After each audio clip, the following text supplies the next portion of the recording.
Hello,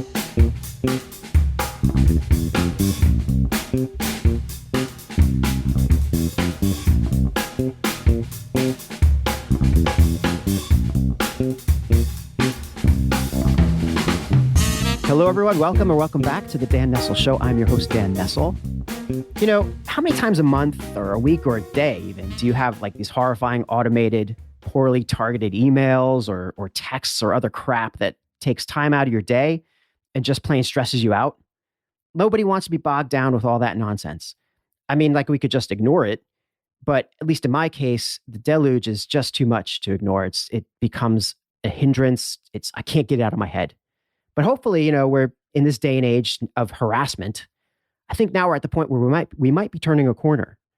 Advanced AI and big data may be the answer. And my guest today wants to make it more accessible so that businesses can stop that nonsense. Now, I don't know much about this stuff, so I'm looking forward to spending the next hour learning all about it from a man who, in his own words, is on a mission to democratize advanced artificial intelligence.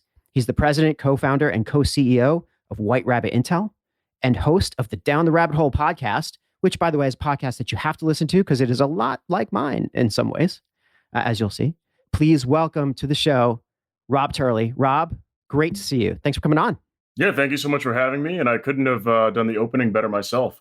And yeah, I agree with you. It's I like how you said harassment. Yeah, that's what it's like. I was trying not to laugh because when you said that, it's true, 100%. And it is a deluge. That's the way I feel. How can you handle that much coming in? And the problem with ignoring it is that you miss the stuff that you actually need to see. And often you let things slip through the cracks, and that becomes even more of a problem. So it's not just affecting you from a communication standpoint, it's affecting you from your relationship and connectivity standpoint. That's such an important point. I was going to ask Rob all about his life, but first we're going to get into this for a second. You're right. It's that relationship and connectivity part of it. That's the irony of it all, because we're using these relationship platforms. Like, let's just take LinkedIn, for instance, because hell, it's my favorite platform and it's the one I like to, punch on the most. So why not? But we're inundated with all these like emails and messaging. And I've been on the platform for 20 years. The depth and the kind of breadth of my inbox right now is completely unmanageable. Completely. And it's a platform that was made for connection. So it's a platform made for connection, but the inbox just makes me want to disconnect. And that is a problem. That's a massive problem LinkedIn is facing. Yeah. Half of the conversations I want to be having are buried by the next day. And sometimes I can't find them again. Or they contact me again. They say, hey, you haven't reached back out to me, all that. And I'm like, I feel so bad too that I ignored a person that I really want to talk to or do business with or partner with or whatever it may be, that it makes you look bad. But the thing is, they do also understand, because the same thing can happen to you. I've had it happen to me. Contact somebody I was talking to for like a week. Yeah. Get back to them. They were just like, oh my God, I thought I responded to you. I'm so sorry. And it becomes a whole thing around being apologetic. And often you can lose opportunities in that process because maybe they want to do business with you. That deal slips through the cracks simply because you lost the conversation with them. And they do business with somebody else, a competitor or whoever it may be, simply because it's lost in the sauce. Well, yeah, it makes it hard to see those platforms as effective business tools. Like I have always relied on LinkedIn, especially as a connection tool. In fact, you and I, we met in the Connective, which my listeners have heard of before. Several of my guests have been from the Connective, and most recently Brandon Wetstein. But there have been quite a few. And Joe Mindak, the founder, was one of my guests recently as well. Joe introduced us. This whole idea of connection is core to what you do, to what I do. And just the fact that people should be the center of things, not, the relationships between people should be what drives things forward, and not this craziness of, aggressive mails or, the other nonsense that we see all the time. Right. But, I know that's one of your areas that you're concerned with. And, you've started, actually, you've gone down this road for a while in business intelligence and in big data and artificial intelligence.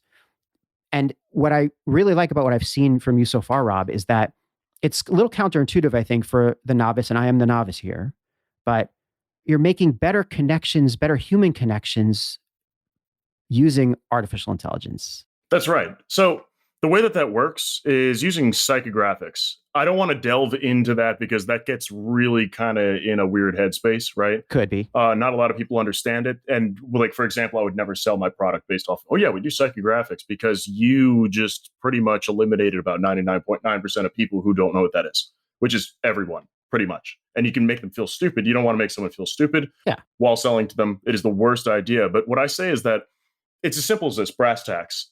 We built an artificial intelligence that is a targeting and qualification engine. That's what we do. So it's not just for sales. It can be for building communities, for driving subscribership.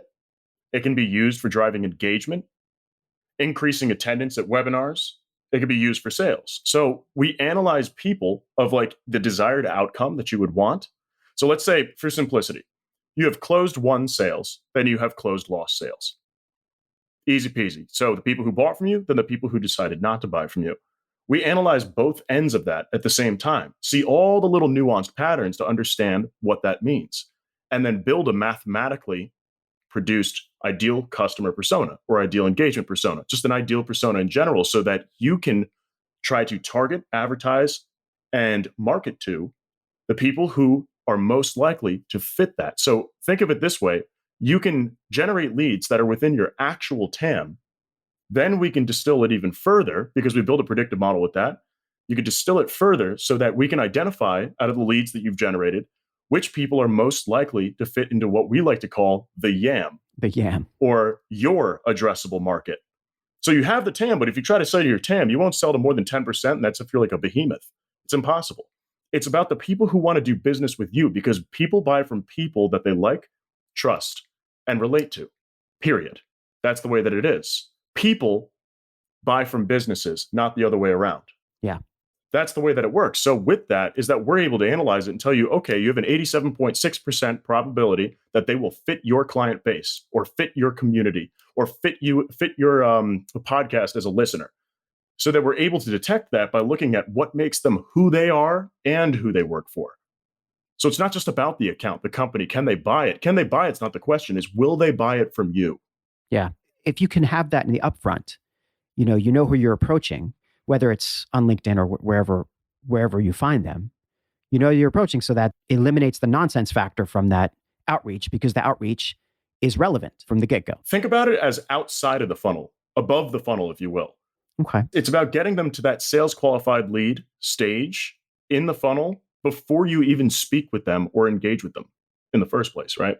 That's what the marketer's dream is, really, and the communicator. You want to have people, your target audience, whittled down to, I guess, that what you're calling the YAM, right? That addressable market. So you're using whatever tools you have available to you. Now, traditionally, of course, it's like you try to push people over the edge into that funnel. It's essentially a failure now. That was the traditional way of doing things. And then marketers for a long time thought, okay, we have to create bait that will attract people into the funnel. So, in an inbound way, this whole inbound marketing thing. And there's still a lot of credence to that, and there's a lot of importance to that, right? But what's missing, I think, from that is this idea that you're still treating those people like fish, or like bait, like something to catch. You're not looking at them like people. You're herding cats. Yeah. And then eventually, maybe one will follow you, right? It'll go to the right place. So it doesn't make any sense. It's finding the needle in the haystack. Why are we looking for needles in haystacks? Why aren't we looking for needles in the needle stack? That's the idea. The target drives everything else. I like to look at it like it's a game of Jenga. So you have Jenga, and when you pull out the bottom piece, one of the quarter bottom pieces, that thing is either going to have terrible structural integrity or it's going to fall, collapse, turn into nothing. The bottom layer, the foundation, that's the target.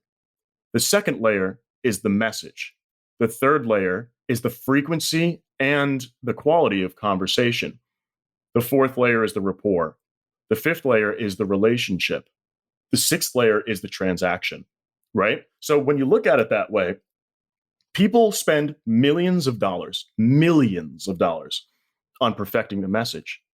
If you have a perfect message with a massive engagement rate, yet your conversion rate is still less than 1%, which it's going to be, That means you've perfected a message around the wrong target. It needs to be granular and very specific, right? And when you have those hyper targeting capabilities, that's what I specialize in. I'm a hyper targeted outreach, hyper targeted lead generation, hyper targeted that. I don't generate leads, but I give you everything that you need, all the intelligence behind the marketing and the selling.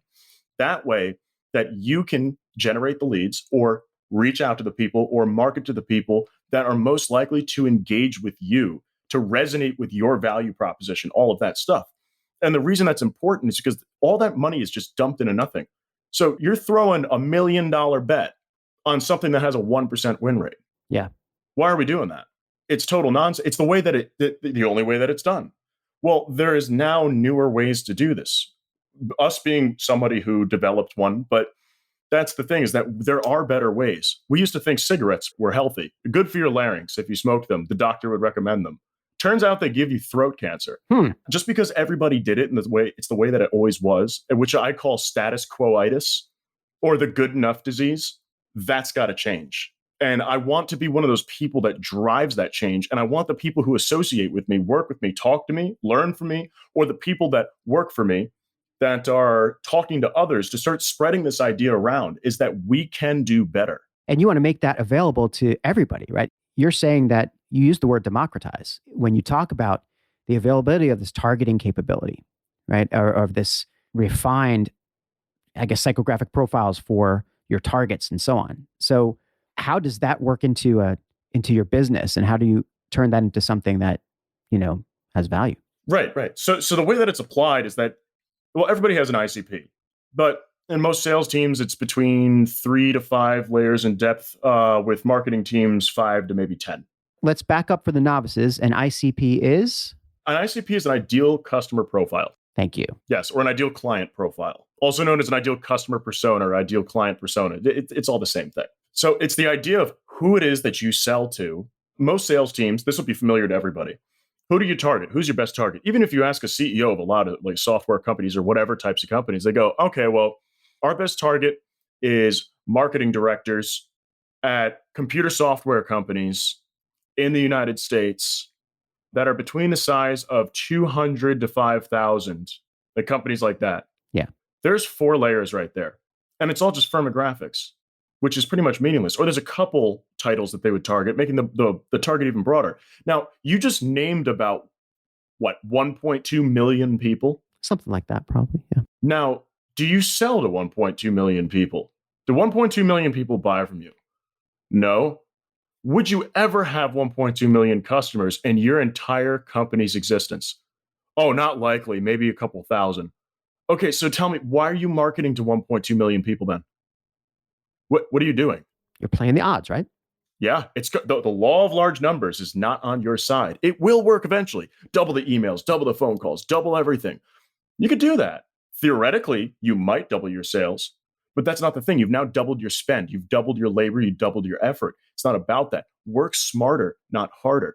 When you target and use micro-targeting and hyper-targeting techniques, methodologies, RevOps techniques, and so on, that's when you're able to have your CS, your marketing, and your sales working together as one combined group, because siloing that is one of the worst things that has ever been done. By the way, I have an article releasing in Go to Market magazine or GTM mag on that whole idea this upcoming Monday. So definitely give that a read. Okay. Because it rips it to pieces. But outside of that's the thing. When they all work together and they have this one target, the sales team is the one who should develop the target. Now, the AI will look at that, but it's based off of the people who you've sold to.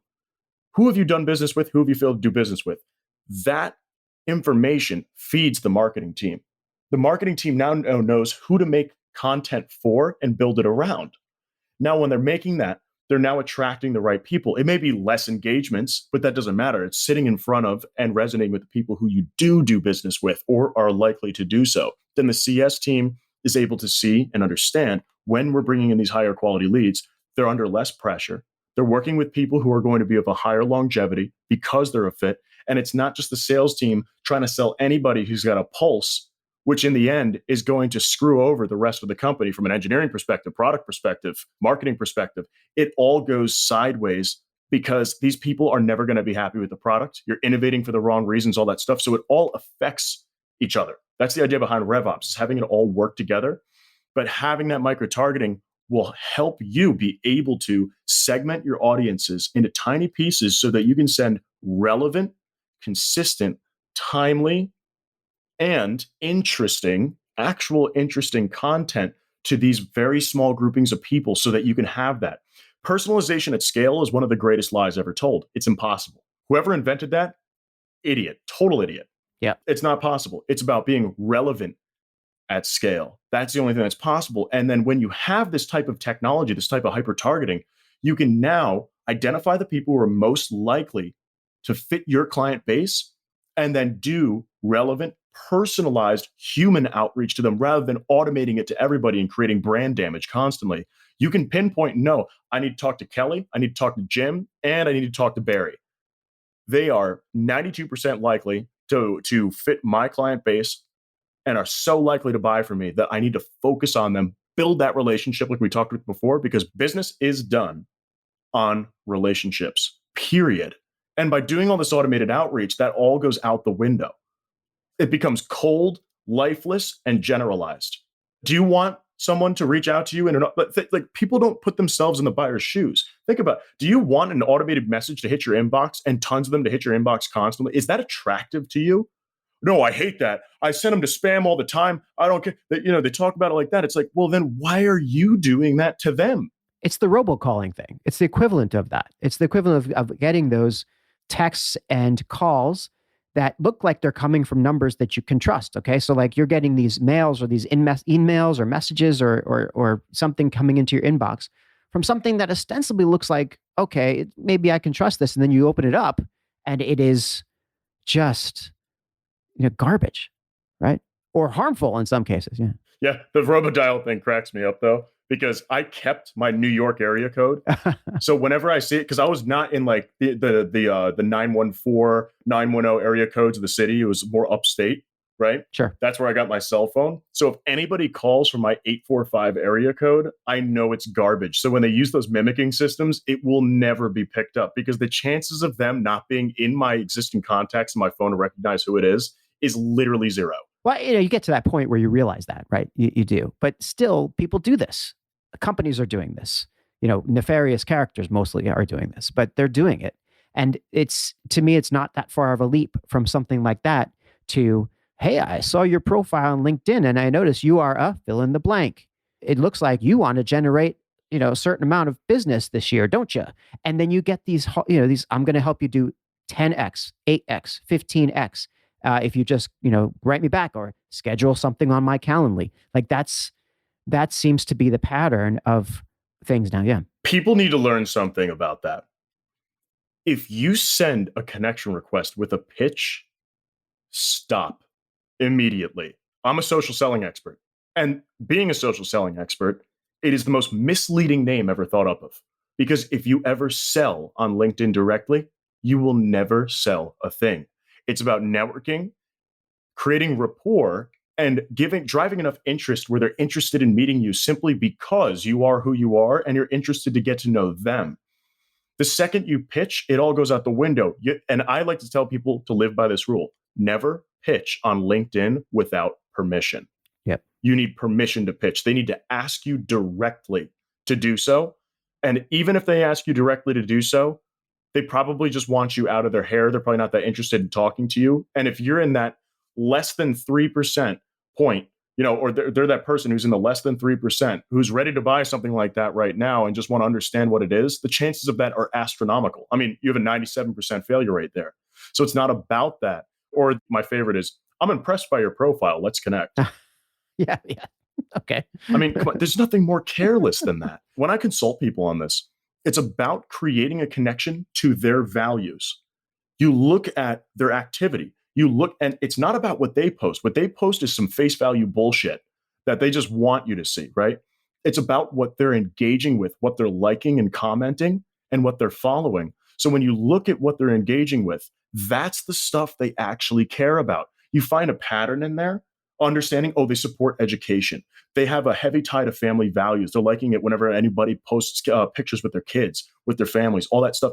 Then you can use that and what they believe in, economic empowerment, and so on. Like, we analyze and we find all this data so you can understand what's your ideal persona, and what they believe in, what they value, what interests them, and so on. But by doing so, even manually on LinkedIn, you can send a connection request that literally resonates with their core values. When you do that, people connect based off of morals, values, and interests. And it needs to be from the heart too. You can't just make it up either. It needs to be a common interest. Obviously, you can find out all that information, and I suppose that White Rabbit Intel can help you find some of that information. Of course.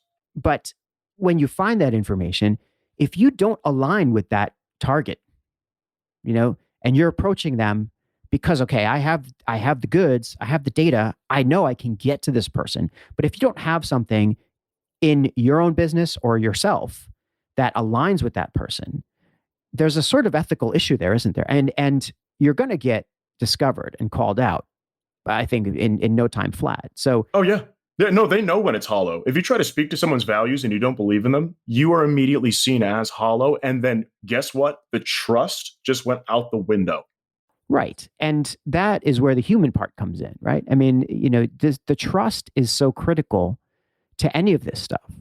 And now you're in the zone of, I guess, reputation and these slow burning, slow building activities that I think you need to do as a networker, as a person, as a business, things that take time and take a lot of effort and take favors and take, for good reason.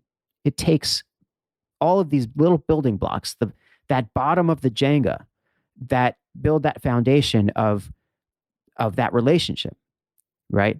Yeah, well, with the Jenga thing, it's like if you spend all your time perfecting your messaging and your targeting's off, it doesn't matter how much you perfect it or how much they engage. Interest does not mean they're going to buy. Yeah. In any world. And the intent data that's out there, it's not actually intent. You can't measure intent until after the outcome. Intent is impossible to prove until the action has been taken. So let's say, oh, they downloaded a white paper. They have the intent to buy. No, their intent was actually, and measured to be, wanting to download the white paper. That was their intent. The intent has been fulfilled. Well, the most you can do there is you can assume or suppose a level of curiosity. Yes. You can say, okay, this person was curious enough to want to see more. I mean, they took an action.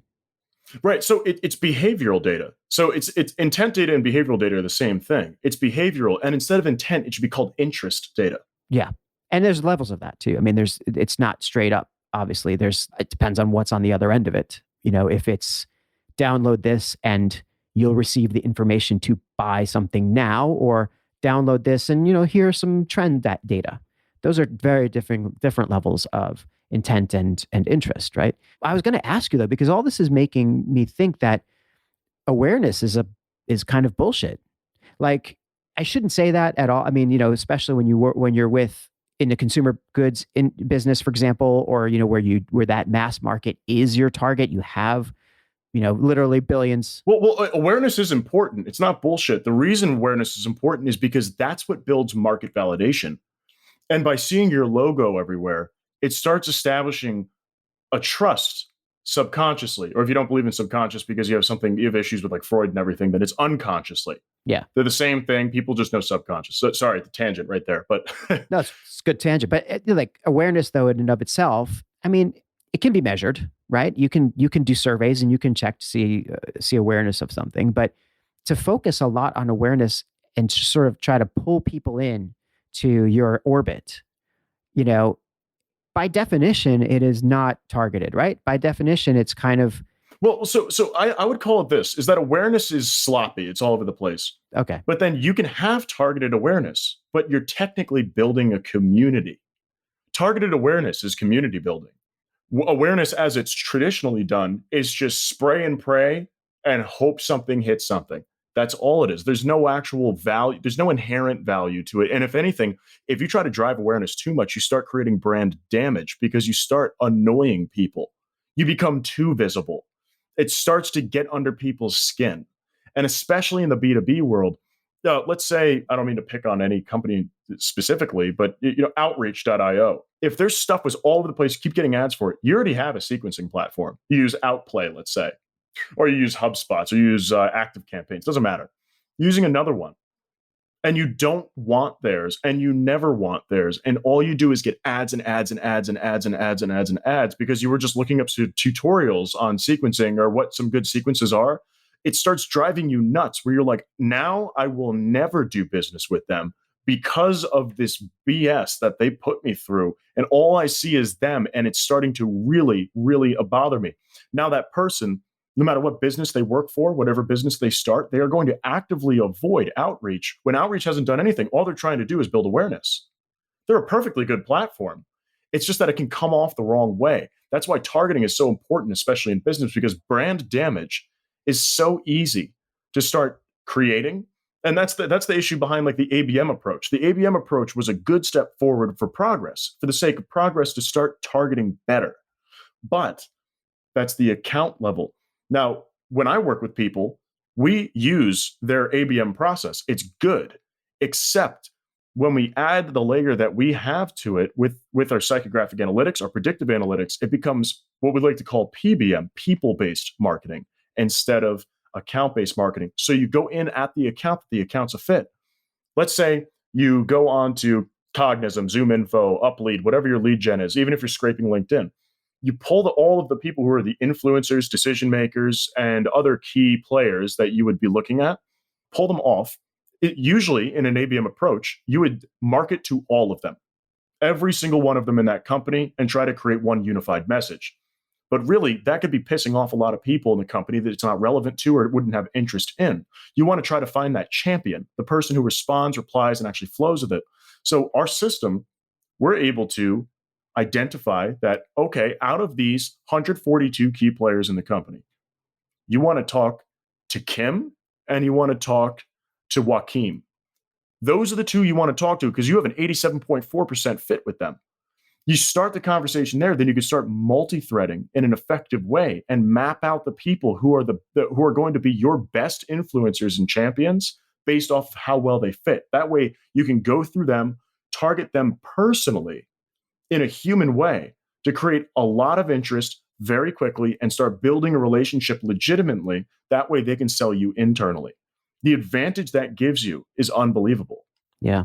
So I've been working in this field for a very long time, and getting to the right people in the right place, at the right time is, what we've been trying to do for forever. And digital channels, social, whether it's social or whether it's a publishing platform or whatever the channel is, give us the opportunity to get in front of people. And now, you fast forward a couple more years, then you kind of have more understanding of, the people who are on that channel, what are they doing and what time are they doing it? And, what are they saying? What are their behaviors? We talked about behaviors before, right? So then you can start to make some decisions about, okay, well, this channel is wrong for this content and it's right for this content. So you're honing in and you're getting better at relevance as you do this, but you're still not great at it, right? So then ABM pops up and you're like, okay, I can hit I'm selling this kind of a product. I know that all the people at company, at Acme Incorporated are kind of in the target zone, or Acme Incorporated is one of my target customers. So I'm going to, find people who have Acme Incorporated email addresses, and then I'm going to do a lookalike, and I'm going to find companies like Acme Incorporated, and I'm going to, start to try to contact or connect with those people. And that's yet another level of specificity. But as you said before, that's firmographic, right? You're looking at the company that they're with. You're still not getting down to the level of people, right? Exactly. Then we get to the point where that's where content really comes into play. You put a certain kind of content in front of these people and you see what their reaction is. You're still taking bets though, right? So if you say, okay, I can reasonably assume that Acme Incorporated people are going to be interested in this white paper about, the growth of emu farming in Southern Australia, whatever the hell it is, right? I throw that white paper out there and maybe, 20%, 30%, lucky, 20, 30% will be like, oh, I like that white paper. And typically it'd be 5% or 10%, right? Yeah, if that. But I would consider that a huge success. But what you're saying now, right, is now we're at the point where we can cut that part out because we can look at the behaviors of the people at Acme Incorporated and the lookalikes and all that stuff without even going into the Acme Incorporated bit. Just really understand on a individual level, whether the relevance is there. Like, are they exhibiting the behaviors that show? Are you going to resonate with them at a business level and at a like personal values level? That's the key, right? That personal values level is something that I'm keenly interested in. Yeah, and and you extrapolate that based on behaviors and output. It's a whole different kind of data. So behaviors are behavioral data, like intent, all that stuff. That's based off of interactions on a mobile device or a computer or something like that on the internet. But then that also gets jacked up because what if their wife starts using it? Yeah. What if their kids start using their computer? Happens all the time. You've described Spotify, right? I mean, Spotify has this beautiful engine until your daughter picks it up and starts playing like, top 40. And I'm like, what the hell happened to my Russian Zeppelin? It's gone. What's this? That happens like every couple of weeks. Yeah. And as things start changing too, most companies are using VPNs. When VPNs come into play, when they start doing that, the traffic is not, you can't analyze the traffic like that to see their behaviors. You can't identify them. And then also the other limitation is that behavioral is only based off the account, based off the IP address. Everybody's working from home. They're no longer using their business's IP address. Yep. So it all just gets thrown into the toilet. That's the problem. So when we start looking into this, it's about what do they like? What are they interested in? What do they value? What are their morals?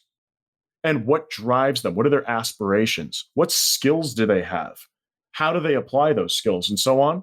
Because you can pretty much tell someone's personality by what they do, what they're good at, what they're not good at, and what they believe in. That pretty much that's your environment, and your environment creates your personality. The other stuff, I mean, sure, that's DNA or it could be experiential, but that's not really measured because it's in the past.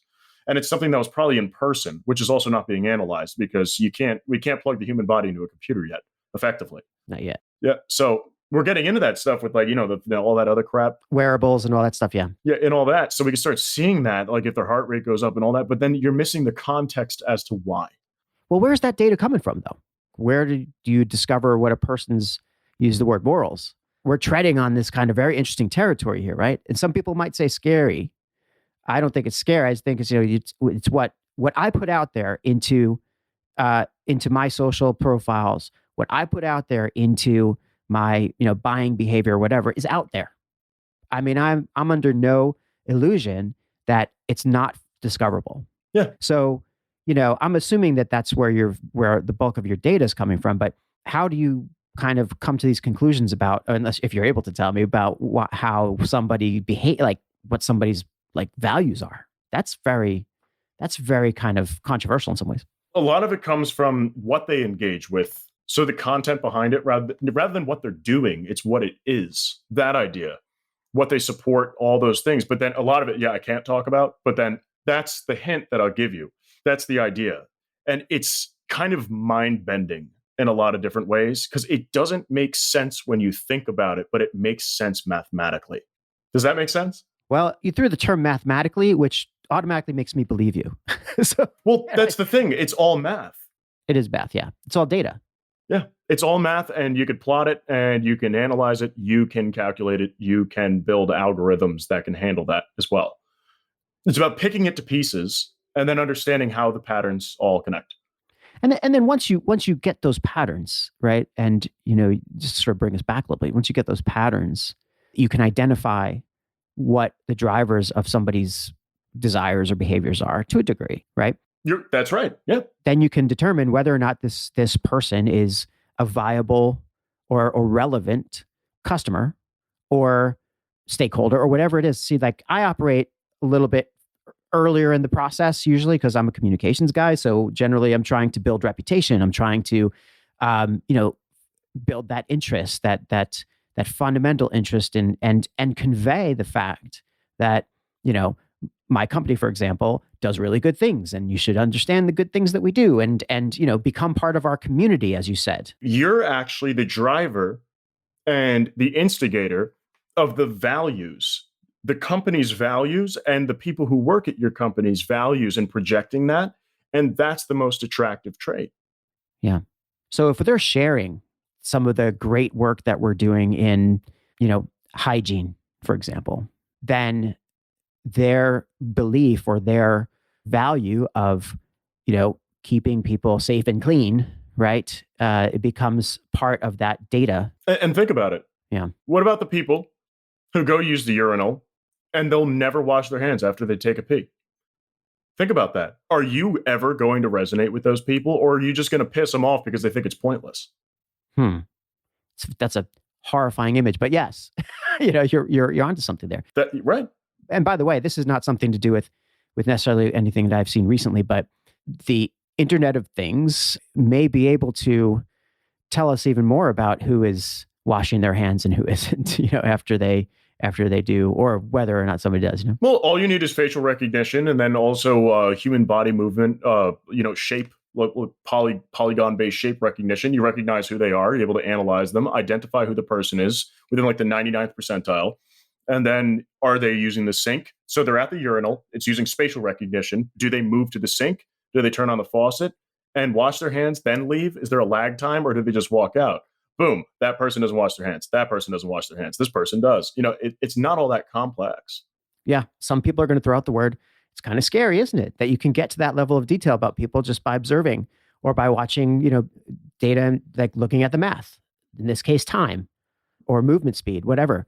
There's any number of, I think, data points that are being generated by anybody at a given time. And look, we've talked about this on this show, but also externally ad nauseum, where you aren't in control over what is known about you anymore, right? There's, it's a... Were we ever? That's the point, right? Were we ever? No, even back 10,000 years ago, we weren't. Your neighbor's peering through your window. You're doing your day-to-day. People see you, what you're doing. There is no control over that. People need to relinquish the idea that they have any control over that whatsoever. Even with all these new private browsers like Brave, I use it. Like, there's no tracking, analytics, things like that. Even still, you're getting tracked in some way. It doesn't matter. It's whether, and it doesn't have to be direct where they know who you are. It could be anonymous. I mean, do you know what one of the newest ways of tracking people are? Fingerprint recognition. Mm-hmm. You need to get a browser to be able to turn that off, because based off of you being on their website, they have scripts where they can actually analyze. It's a smartphone. They can recognize your fingerprint. They put it into a pool, they anonymize it, but whenever you come back to a site, it's not tied to your name or any personal identifiable information, but they know it's you and how you're going to travel through the site because of your fingerprints. From your phone. Yeah, because the whole screen now, on like Samsung's, Apple, things like that, the whole screen, it has fingerprint recognition all over it.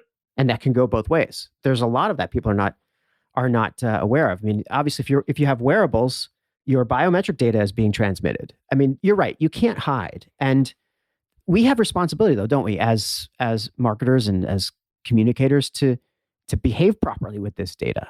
You know what cracks me up? What's that? The people that are like, oh, I'm not getting any smart home technology because I don't need them listening to me all day. It's like, do you have a cell phone? Come on. I'm not saying you should lay down and give up and just kind of upload your entire profile to Zog. But the thing, it's going to be used for good. It is going to be used. It should be. The majority of time. And think about this. Do you like it when you get suggestions on Amazon to buy the stuff that goes with the stuff that you're buying? It's awesome.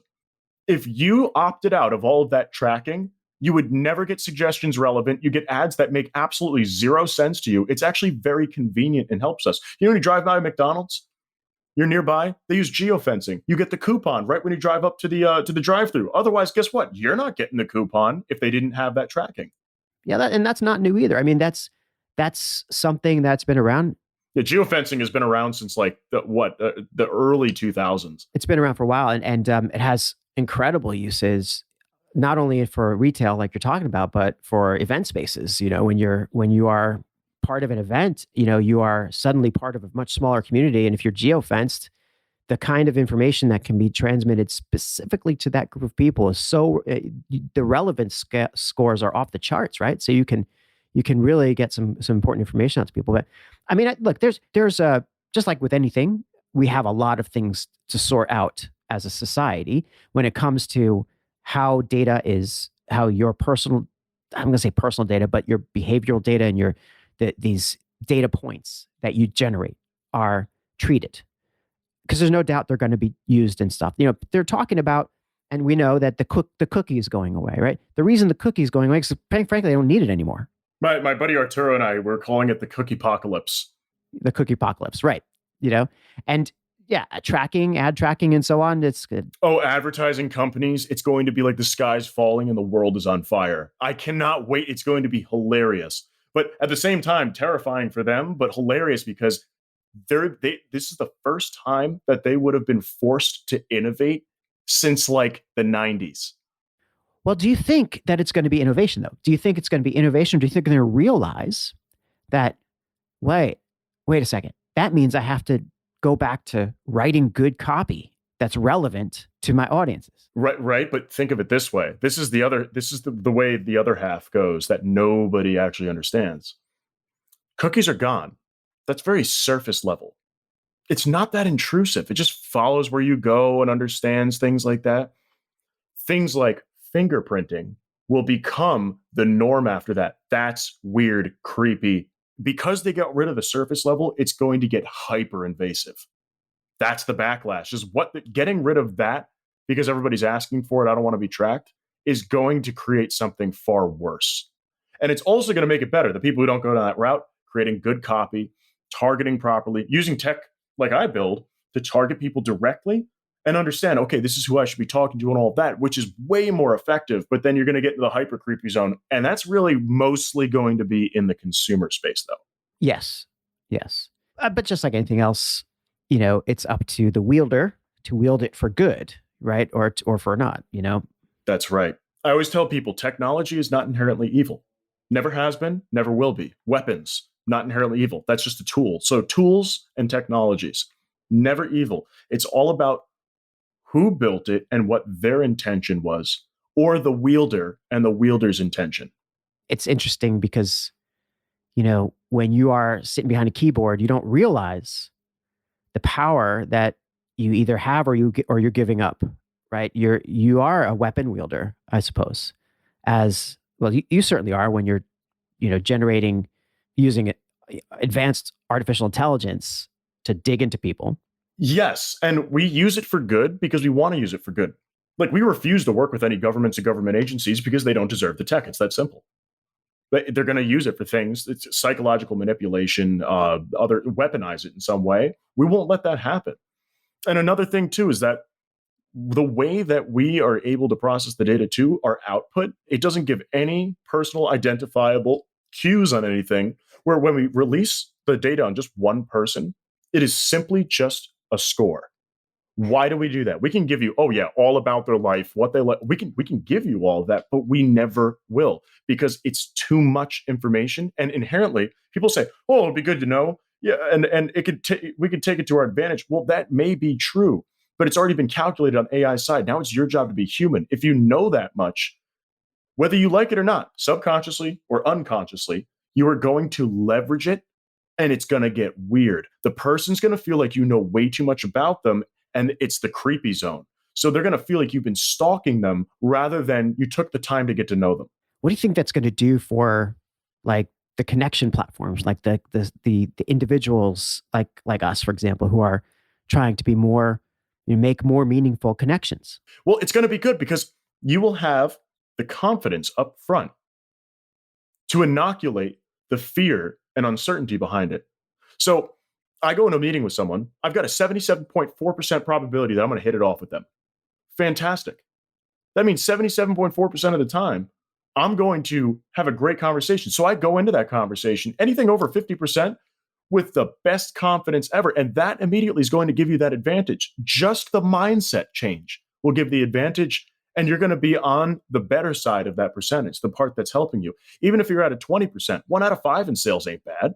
That type of thing. So it will give that mindset and then performance should increase. And then you could take the time since 97 to or greater percent of the garbage leads immediately stripped from it so that you can focus. And it's in the order of highest probability to lowest probability. So it's in order of prioritization. And we even give guidelines on that. We do training on it and how to do the outreach and all that. But I don't want to talk about the service. It's just that alone gives such an advantage to the sales team. And they think, well, what am I supposed to do? I usually do 200 calls a day.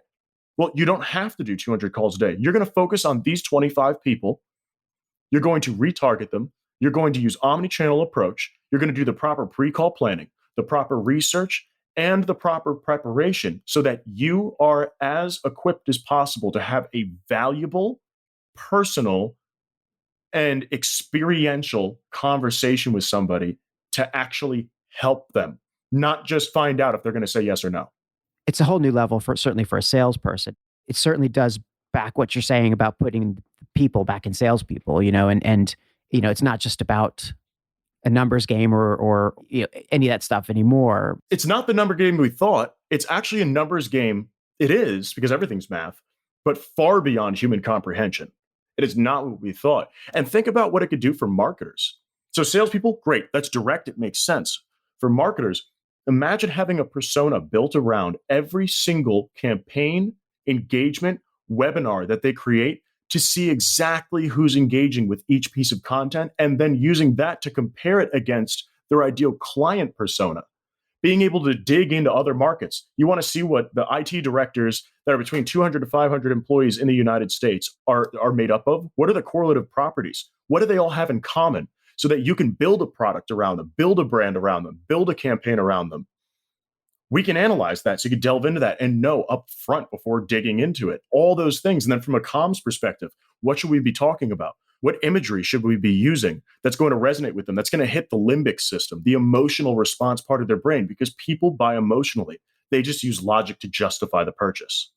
Like we're always trying to think of what topics are going to resonate, but not just the topics that resonate. It's really what meaningful topics and what subjects and issues in the area in which we have license to operate, right? We're not going to pick a cause that has nothing to do with us, but within our area, within the zones in which we can resonate, how do we identify the right topics and the right things to talk about? And within that, what are the right angles to take? Within the realm of what makes sense for us and that align with what we want to say. So, there are a lot of tools that we do use to do that now, right? This is there's a whole field of comtech, communications technology, that is nascent still, I think, in the communications field, even though marketers have been doing it for many, many years. Suddenly taking that over to comms and saying, okay, let's apply this whole idea of data and analytics to messaging and to purpose and to stakeholder engagement, right? So purpose, mission, vision. That's what matters. And that's where you get the resonance. And I like to call it the WTF-SC. Why the fuck should I care? That's okay. Why the fuck should I care? Yep. What is it? Great. That's established. Easy peasy. They already know what they're looking at. What is it? Why are you solving it? So what is it, the problem? And why are you trying to solve it? What difference does it make? Followed by the why should I care? Followed by the what outcome is this going to give to me? What is the benefit? And it's not just people focus on it'll save you time, it'll make you money. My CRO would say that keep asking the questions, dig deeper, dig deeper, dig deeper until you get that reaction from them because it pisses me off and I'm sick of it. When they finally hit, it's because of this metric. It's because when they get to the point where they can't give you an actual logical response, that's when you've hit the gold nugget in the center. Because that's when they're in search of an answer. Because you know that it is beyond their ability to solve. And that is when they have a true need and a drive to get the job done. So do you think then, taking just the depth to which we can understand, what salespeople should be doing, what marketers should be doing, what communicators should be doing, what I was trying to get to before is a little bit more on the personal level. You and I are in the connective, right? We have old school. Well, it's not exactly old school because we use Zoom, but if it wasn't Zoom, it would be old school in-person, like breakfast meeting, right, with people who you connect with, person to person, belly to belly, right? So you can evaluate before you join any organization. You figure out a few people who are in that organization and you have tools available to you. Even if you're not a big data or AI person, you have plenty of tools available to you to say, you know what, I'm going to check out these people's profiles and see if they're cool people and that I can get along with them. So, to a degree, we're already doing it. We're already kind of, being like agents with dossiers. I never know how to pronounce that, by the way. Dossier. Dossiers. So we're like agents with dossiers, and we're like, okay, I'm gonna go meet Rob Turley, And okay, I see from his profile he has blah, blah, blah, blah, blah, right? So I have a certain amount of information and knowledge before I go, even if it's just a personal, like, hey, let's meet and greet. I have nothing to sell. We're not meeting for business. We're meeting for person to person connection. My goal here is to make a connection, to meet somebody who I can then kind of become part of their community. They become part of mine. And, we help each other out. We share some common interests. At some point, maybe there'll be business. If there never is, that's cool too. It doesn't matter. There's a commonality that we're looking for. Now, we build that community the same way we build an audience, or a target audience, or a stakeholder group, right? We're looking for people that are of a certain type. And where I'm going is that the level to which the common person, Joe Q Public, is going to dig into the psychographics of people that they just want to network with. Do you think that's going to change? I mean, do you think that's going to get more and more intense? Oh, absolutely. That's the direction it's going, because everybody's starting to get sick of it. I mean, we've been going in the wrong direction. We just keep digging the hole. The hole's getting deeper with this high volume crap. Ever since the digital marketing craze of the early 2000s came in, it's just been getting worse and worse. Just 10 years ago, the amount of touches that it took for someone to engage with you was 5 to 7. Today, they just finished up that statistic for 2020, 18 touches to get someone's attention. So when you're doing this fast-paced, high-volume crap, you're not even getting enough touches. You're not being valued enough. You need to break the pattern, and that pattern can only be broken by a real human touch, because it takes creativity. All the automated stuff, people are smarter now. They know it's an automation. They know. Let's say you use an auto dialer. The cell phone providers, those companies, the telecom providers, they're blocking all of those calls because they've gotten so many complaints that those efficiency technologies are literally getting phased out. They won't work anymore because people are so sick of it. Everybody's saying, I'm sick of it, but they keep throwing in more and more themselves. It's hypocritical. Yeah. We need to actually do what we keep saying we want to do, how we want to be connected with. Treat others the way you'd like to be treated. The golden rule. You learn this when you're 6 years old, even younger, and we're not doing that. People are creatures of relationship, of comfort, of familiarity, and entirely human in so many different ways that we need to make that connection. We literally exist to make connections. People say the purpose of life is love. It's better to have loved and lost than to have never have loved at all, because you wouldn't have lived, right? Literally, our mantras of our existence, our very existence, just revolve around relationships. And that's what we need to understand. The relationship is the purpose. It is the purpose. So creating technology to augment the ability to make that connection and drive that purpose is the future. That's literally what I have dedicated my career to. And it's not going to denigrate the nature of those relationships at all, is what you're saying, right? Like, we still, at the end of it, it's a person, and they're going to get along or they're not going to get along. Mm-hmm. There's a better chance they will get along if you already have all that information ahead of time. I get that. But they're either going to get along or not. They're either going to do business with each other or not, but it's still going to be person to person. And the same variables and foibles and issues that one person carries in to their family or to their work is the same thing that they're going to carry into that relationship with the new person that they just met, right? And whether they try to cover it up or act differently or not, it's still going to come out. So it's still people, right? No matter what it comes down to. And I think that's really important for everybody to just continue to keep in mind, that we talk about similar issues on this show. Sometimes we've had crypto people on. We've talked about marketing and communications. We talk about, about a lot of personal development stuff. There's a lot of AI, a lot of automation, things that, may give you the idea that things are spinning out of control, right? Well, so let me add to that. We've been hell-bent on becoming efficient with marketing, with advertising, with communications, with sales. Hell-bent on efficiency. That's why we created all this automation. How can we turn one SDR into 10 SDRs? That whole thing. But the effectiveness went out the window. There's no reason to be efficient if it's not effective. We need to be effective and then make the effective process efficient. What we've done is said, this is efficient. Let's make it more efficient. Let's make that more efficient. And then the effectiveness just keeps faltering and faltering and faltering. We need to take 10 steps back, make it efficient again. But then when you use something like for my tech and then some other very key technologies, depending, they're mostly for the B2C, not B2B, but it's taking those steps back. The efficiencies are on all of the intelligence behind it. So you don't need that efficiency when you do your outreach. It's all about being effective because the efficiencies have already been taken care of and the intelligence been taken care of on the back end. So on the front end, it's only meaningful targeted outreach, meaningful targeted conversations, meaningful targeted process. Quality over quantity, right? Quality over quantity. Like that's been with us since caveman days, just like the idea of not having any privacy. It's been with us the entire time, right? Like there's fast, there's cheap, and there's good. Pick two, right? Yeah. So what everybody's doing right now with this high efficiency, it's fast and it's cheap. They've picked those. Is it good? Nope, never will be. I gotta tell you, Rob, I've been really, kind of, you got my head going, got my head spinning. I love our conversation. Sadly, we are in a world where people's attention is not probably going to go beyond the hour that we've been talking. And I want to reserve the right to bring you back again. But, I have a whole lot of stuff that I wanted to ask you, but that's fine. I am so pleased to have had you on the show. Folks, obviously, you can hear that Rob is an expert in, in artificial intelligence and how it is affecting or how it's going to be further and further embedded in our society, but also how the human part of this is something we cannot lose sight of and we won't lose sight of. That's right. If AI works to the end that it's supposed to work to, it's going to make human relationships better, not more distant.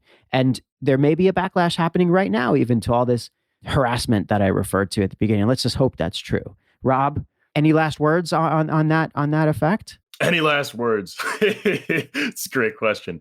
I didn't know I was getting the injection tonight. No, I'm just making a joke.